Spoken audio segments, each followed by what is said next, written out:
Welcome to my channel. Ako po si Abby na maghahatid sa inyo ng mga true crime stories sa wikang Tagalog. Kung mahilig kayo sa mga ganitong klaseng storya, ay i-click nyo na ang subscribe button para updated kayo sa aking mga videos. I-click nyo na rin po ang like button kung nagustuhan nyo ang video na ito. Isang umaga noong February 16, 2016 sa Zhejiang Province ng bansang China, pumunta sa apartment complex ang isang janitress para maglinis. Habang nililigpit ang mga basurang ikinalat ng mga residente, natanaw niya ang inakala niyang manikin sa ilalim ng puno. Sa tabi nito ay ang naglalawang dugo sa sahig. Sa takot ay napatili ng malakas ang janitress. Mabilis na nakarating sa eksena ang mga pulis. Doon ay natagpuan nila ang labi ng isang babae. Napag-alaman nila na ang babae ay isang 33-year-old na nurse na nagngangalang Zhao Yang. Nalaman din nila sa mga residente na ang biktima ay bagong lipat lang. Si Zhao Yang ay nagtamo ng mga saksak. Sa tulong ng mga kapitbahay at surveillance footage, natukoy nila ang pagkakakilanlan ng lalaking suspect. Sa investigasyon ay nalaman nilang ang suspect ay may komunikasyon sa isang taong kilala ni Zhao Yang. Ang taong ito ay ang kanyang mother-in-law na si Zhang Lanzi. Ano ang pagkatao ni Zhang at paano siya nasangkot sa pagkamatay ng kanyang manugang? Ang biyanan na si Zhang Lanzi ay pinanganak sa Xiji ng Zhejiang Province noong taong 1957. Panlima siya sa mga magkakapatid. Dahil sa kahirapan ay walang kakayahan ng mga magulang na alagaan silang lahat. Dahil si Zhang ay isang babae, siya ang napiling ipaampon ng kanyang mga magulang. Sa kabutihang palad, may kaya at walang anak ang mag-asawang umampon sa kanya. Inalagaan at minahal siya ng mga ito na parang tunay nilang anak. Mahirap ang buhay sa China ng panahong iyon dahil sa Great Famine at Cultural Revolution. Gayunpaman, maayos pa rin ang naging buhay ni Zhang. Nakapag-aral at nakagraduate siya sa junior high school. Tinulungan siya ng kanyang mga magulang na makahanap ng trabaho sa isang supply and marketing cooperative. Bagamat maayos ang kanyang sitwasyon, mayroon pa ring mga pagsubok na kinakaharap si Zhang. Sa paaralan, bulong-bulungan ng mga kaklase ang kanyang pagiging ampon. Nadiskubre din niyang inabandona siya ng mga tunay niyang magulang. Dahil dito, pakiramdam niya ay pinagtatawanan siya ng mga tao sa paligid, kaya naman lumaki siyang may matinding insecurities. Kalaunan ay nakilala niya ang lalaking si Wu Jiali. Para kay Zhang, si Wu ay isang ideal man dahil siya ay matangkad, maitsura, madaling pakisamahan at maalaga. Nagkatuluyan sila at ikinasal. Swerte ang tingin ng mga kaanak ni Zhang dahil sa kanyang napangasawa. Noong 1982, isinilang ang kanilang anak na lalaki na si Wudong. Tumigil sa trabaho si Zhang para makapag-focus sa mga gawaing bahay at pagiging ina. Paglipas ng panahon, pakiramdam ni Zhang ay nakulong siya sa bahay at malayo sa outside world. Dahil sa pagiging abala niya sa mga gawaing bahay at pag-aalaga ng bata, napabayaan ni Zhang ang kanyang sarili dahilan para siya ay malosyang at maging sumpungin. Ang kanyang asawa naman na si Wu ay nagtamasa ng tagumpay sa trabaho at kalaunan ay na-promote sa pagiging factory manager. Naging madalang ang pag-uwi niya sa bahay kaya naman hindi mapalagay si Zhang. Gayunpaman ay pilit niyang iniintindi at iniisip na abala lamang ang kanyang asawa sa trabaho kaya hindi siya makauwi araw-araw. Subalit isang araw ay gumuho ang mundo ni Zhang nang makakita siya ng mga ebidensyang makapagpapatunay na may kalaguyong babae ang kanyang asawa. Ngunit hindi siya nakipag-divorce dahil sa mga praktikal na rason. Hindi man siya nakipaghiwalay, lubos ang kanyang pagkadismaya sa asawa na matagal na niyang pinagkakatiwalaan. Humiwalay siya ng tirahan at doon ay binuhos niya ang buong atensyon at pagmamahal sa kanyang anak na si Wudong. Siniraan niya ang asawang si Wu sa kanilang anak na si Wudong. Pinagbabawalan niyang paglaruan ng anak ang mga laruang ibinigay ng kanyang ama. Nang madiskubre niyang palihim na nagkita ang mag-ama, Bumulusok siya sa galit at inaway ang asawa niyang si Wu. Pinapili din niya ang anak na si Wudong sa kanilang dalawa. Dahil dito ay naiyak ang kanyang anak at ipinangako sa kanya na hindi na siya gagawa ng kahit anong ikagagalit ng kanyang ina. Lumaki si Wudong na laging nakikinig at sumusunod sa kanyang ina. Pagka-graduate sa college, nakakuha siya ng trabaho sa isang government agency. Binilan siya ng kanyang ama at ina ng isang apartment para sa kanyang future family. Para kay Jiang, ang kanyang anak ay may maayos na physical appearance at may permanenteng trabaho. Gusto niyang makahanap ang anak ng perpektong babae na makikinig sa kanya. Nagtanong-tanong siya sa mga kaibigan ng pwedeng ireto sa kanyang anak, ngunit wala sa mga babaeng natipuhan niya ang nagustuhan ni Wudong. Pagsapit ng taong 2010, nagkakilala ang nooy 28-year-old na si Wudong at ang babaeng si Xiaoyang na kaedad niya. Nagkagustuhan at naging magkasintahan ng dalawa. Kalaunan ay nagdesisyon si Wudong na pakasalan na si Yang. Dinala niya sa bahay ang kasintahan para ipakilala sa kanyang ina. Hindi ito ikinatuwa ng kanyang ina na si Jiang. Sinabi niya kay Wudong ang mga dahilan kung bakit di niya gusto si Yang. Mas una daw itong ipinanganak kay Wudong. Hindi rin siya katangkaran at maliit ang kinikita sa pagiging nurse. Wala ring kapatid na lalaki si Yang kaya si Wudong ang mag-aalaga sa mga magulang ng babae pagtanda, alinsunod sa tradisyon. Para kay Jiang, hindi magandang match si Yang para sa kanyang anak. Sa kabila ng mga nabanggit, ay walang pakialam si Wudong at tuloy ang kanilang kasal. Para sa kanya, si Yang ay isang malambing, edukada at maunawaing babae. Positibo lagi ang kanyang pananaw sa buhay. Kabaligtaran siya ng kanyang ina na may strong personality, paladikta at gusto laging siya ang masusunod. Payapa at masaya si Wudong kapag kapiling niya ang kasintahang si Yang. Subalit patuloy pa ring inuutusan ni Jiang ang anak na hiwalayan na ang babae. May pagkakataong tinawagan pa niya si Yang para utusan siya na hiwalayan na si Wudong pero hindi pumayag ang kanyang anak. Nagpanggap si Jiang na may sakit at umiyak ng todo. Dahil dito ay nagsinungaling si Wudong na naghiwalay na sila ni Yang. Habang nagmumukmok si Jiang dahil ayaw niya sa babae, lubos naman ang kasiyahan ng ama ni Wudong matapos niyang mabalitaan at ipakilala sa kanya ng personal si Yang. Bukal sa loob din niyang gagastusan ng kasal ng kanyang anak. Sa huli ay wala nang nagawa si Jiang para mapigilan ng kasal ni Wudong at ni Yang. Subalit hindi makayanan ni Jiang na mawali sa kanya ang kanyang nag-iisang anak. Para sa kanya, si Wudong lang ang kanyang naging pag-asa matapos siyang abandonahin ng mga tunay niyang magulang at lokohin ng kanyang asawa. Ibinenta ni Jiang ang kanyang apartment at isiniksik ang kanyang sarili sa bahay ng anak kung saan naninirahan ang mag-asawa. Wala nang nagawa ang mag-asawang Wudong at Yang kung hindi patuloyin siya sa tahanan. Yun na ang simula ng kalbaryo ni Yang.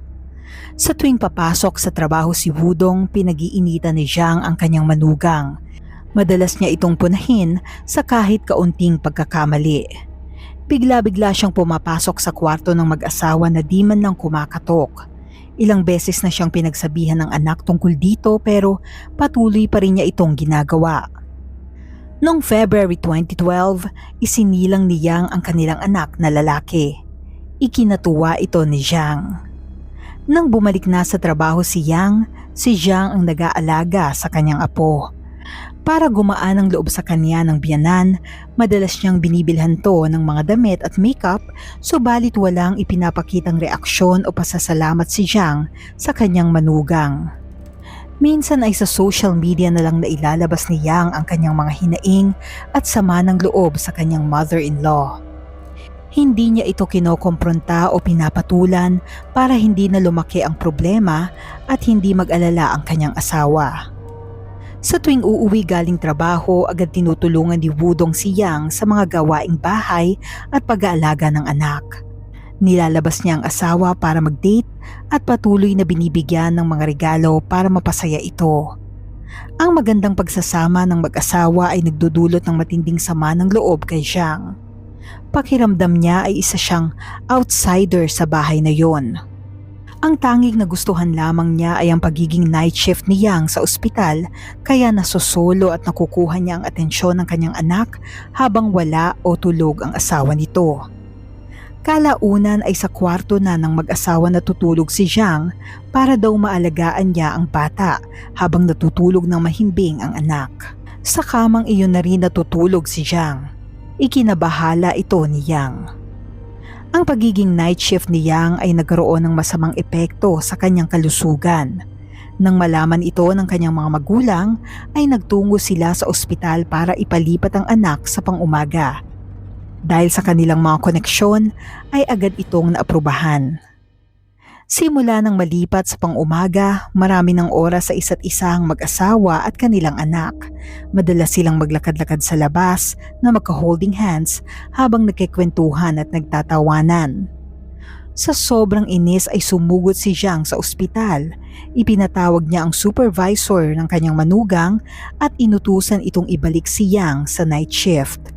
Hindi pumayag ang nurse manager. Ikinagulat ng mga kasamahan ni Yang sa trabaho ang ginawa ng kanyang mother-in-law.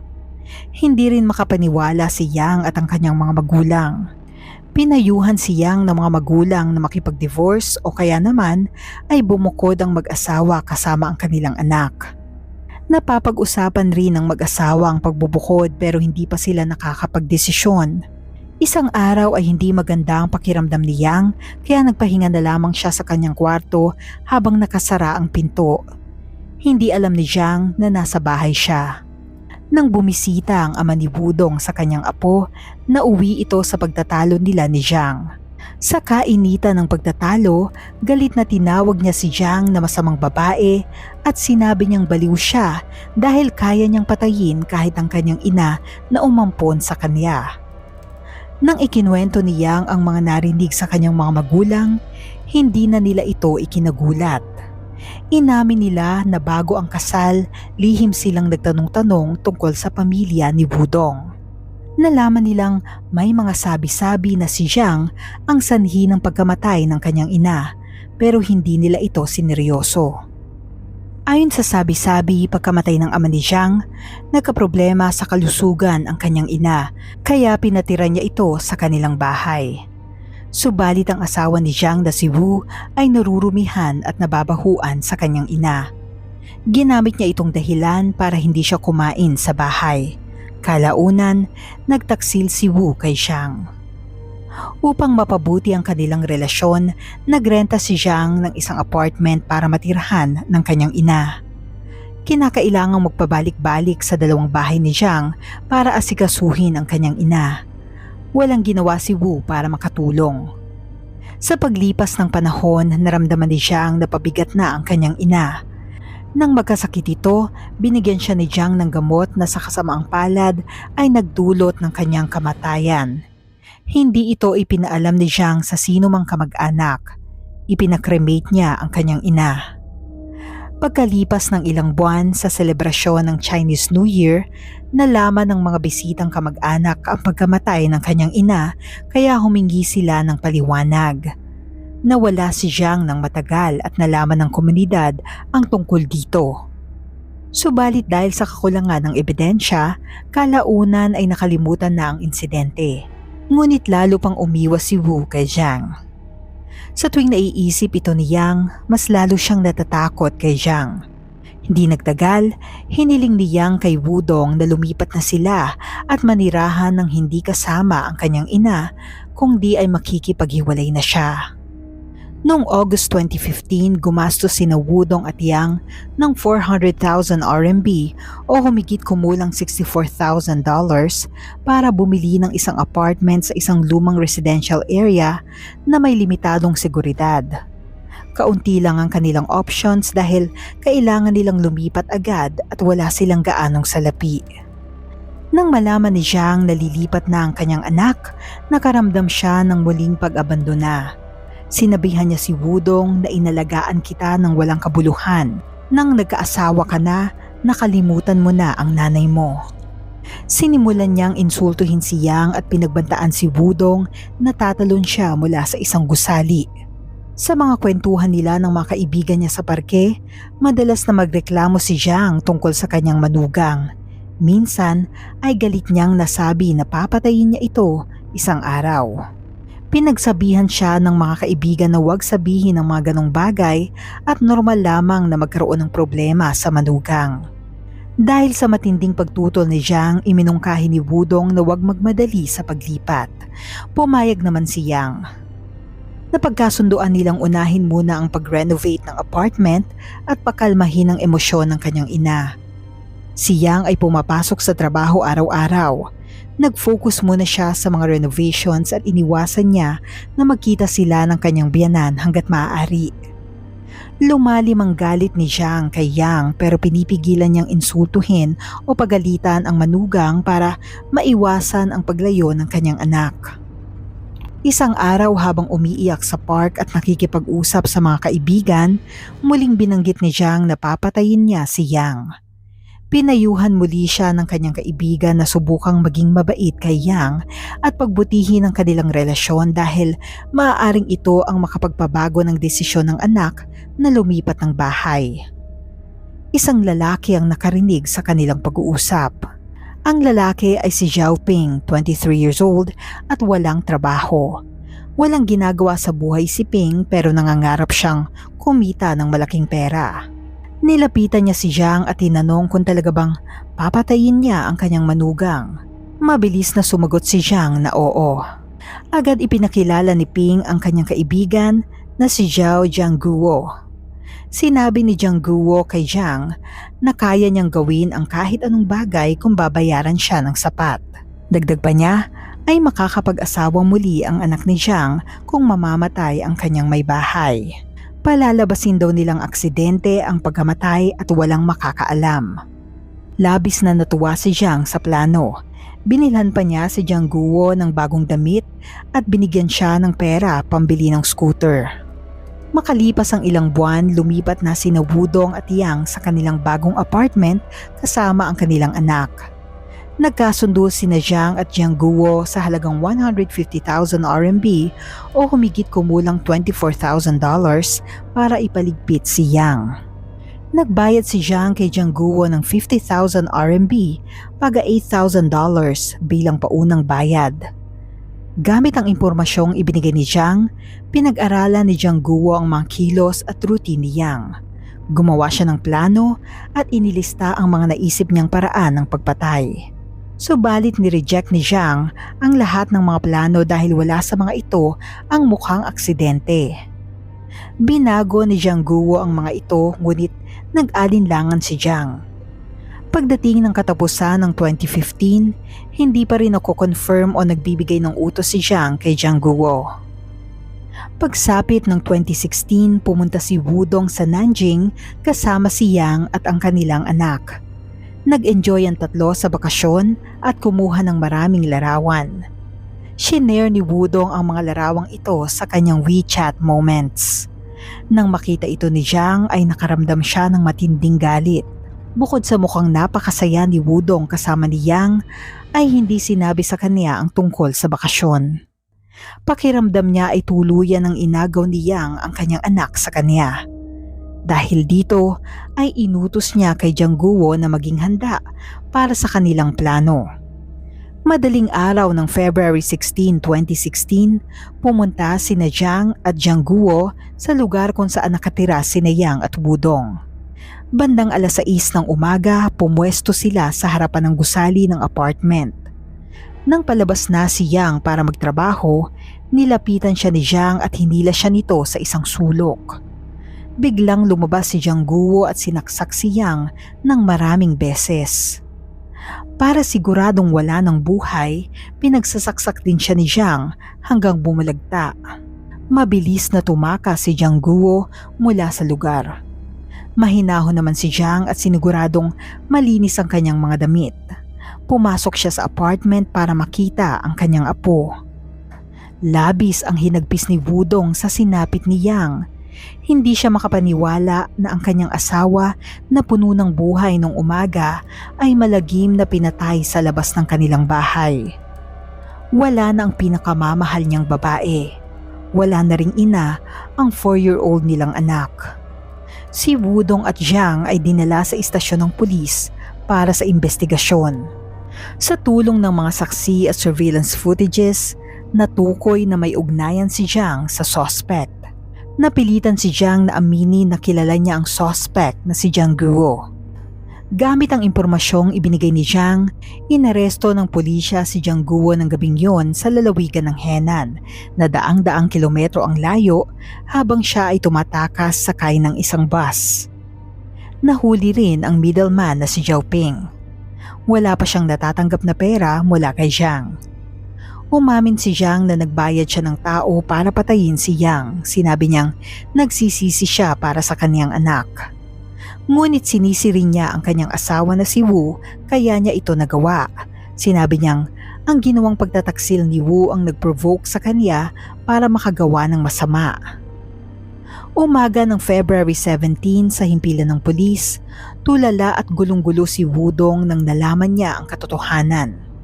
Sa kanyang paglalakad paalis, nadaanan niya ang kanyang ina pero hindi niya ito tinignan.